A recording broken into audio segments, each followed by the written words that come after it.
m'appelle Mathieu Poirier, je suis historien de l'art. J'ai fait mes recherches depuis plusieurs années sur la question de l'abstraction au sens large, avec peut-être un accent particulier mis sur la notion de participation du spectateur, la notion de sublime aussi, avec peut-être une certaine obsession à relier constamment la géométrie au geste. Et c'est précisément ce qui m'a fait travailler autant sur le cinétisme que sur la peinture gestuelle de Hartung et, plus récemment, celle de Chu Tae-chun.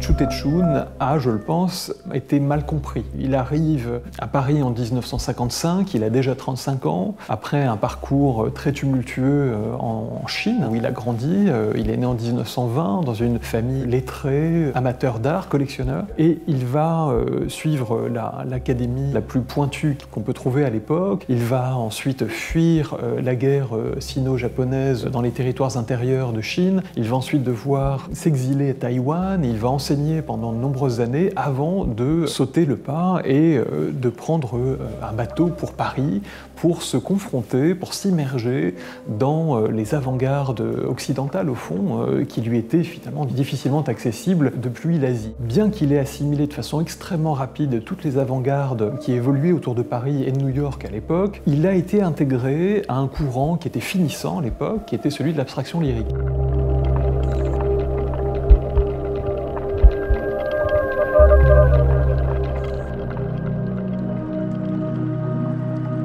Donc l'exposition aura lieu à la Fondation Giorgio Chini, à Venise, en face de la place Saint-Marc, à 2 minutes et demie de Vaporetto. Elle se déroulera dans un lieu particulier de cette fondation. C'est l'ancienne piscine, la Piscina Gandini, où se tiennent d'ailleurs des expositions depuis quelques années. Et elle a ce site particulier qu'elle va accueillir une scénographie extrêmement complexe qui nous permettra d'évoluer au sein des tableaux dans un espace qui n'est plus horizontal mais vertical. Il y avait justement cette architecture incroyable qui offrait, à mon sens, un relief complexe, un étagement des espaces et non pas une succession de salles qui me semblait propice finalement à l'évocation d'un sujet essentiel chez Chu Tae-chun qui est en creux, en filigrane, abstrait, la montagne. Le relief montagneux, l'idée d'un espace finalement multidimensionnel, aérien, aquatique, cosmogonique. Contrairement à une monographie habituelle, une rétrospective habituelle, nous ne commençons pas par les premiers dessins d'enfants pour finir sur les grands tableaux spectaculaires.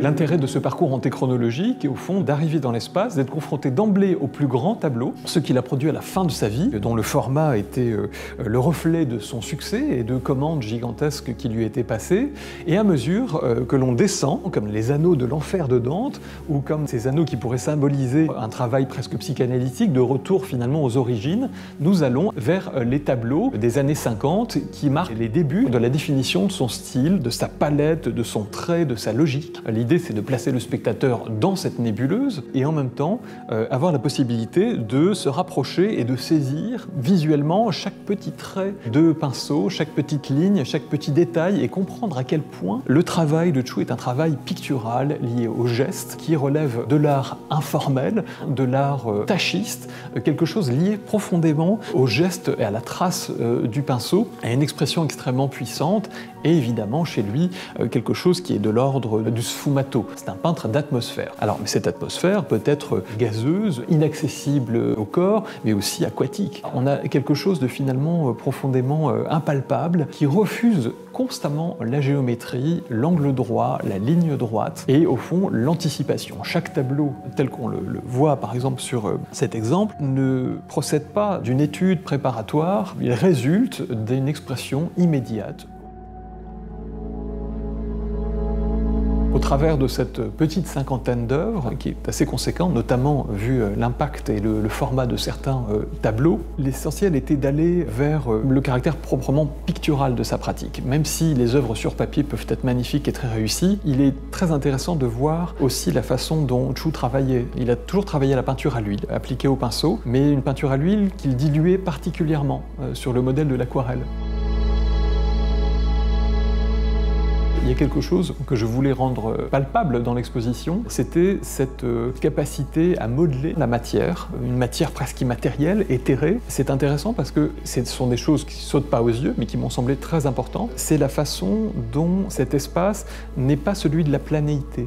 Chu va créer quelque chose d'extrêmement liquide, aquatique, un petit peu comme sa cousine américaine, Helen Frankenthaler, mais en refusant la stricte frontalité, la stricte planéité, c'est-à-dire l'adéquation entre les surfaces colorées en aplat et le support lui-même. Il y a quelque chose d'un refus finalement de cette frontalité fermée, de ce plan de couleurs qui le distingue profondément des artistes de la même époque. On pense par exemple à Sam Francis, donc pour le coup, qui dans les années 50 crée des tableaux très nuageux, aquatiques. On a l'impression de ressentir dans chaque tableau, que ce soit chez Chu ou chez Sam Francis, un lien direct avec les nymphéas de Monet. Il y a vraiment l'idée d'une forme qui est plaquée sur le tableau et en même temps d'un espace nuageux dans lequel le regard peut circuler.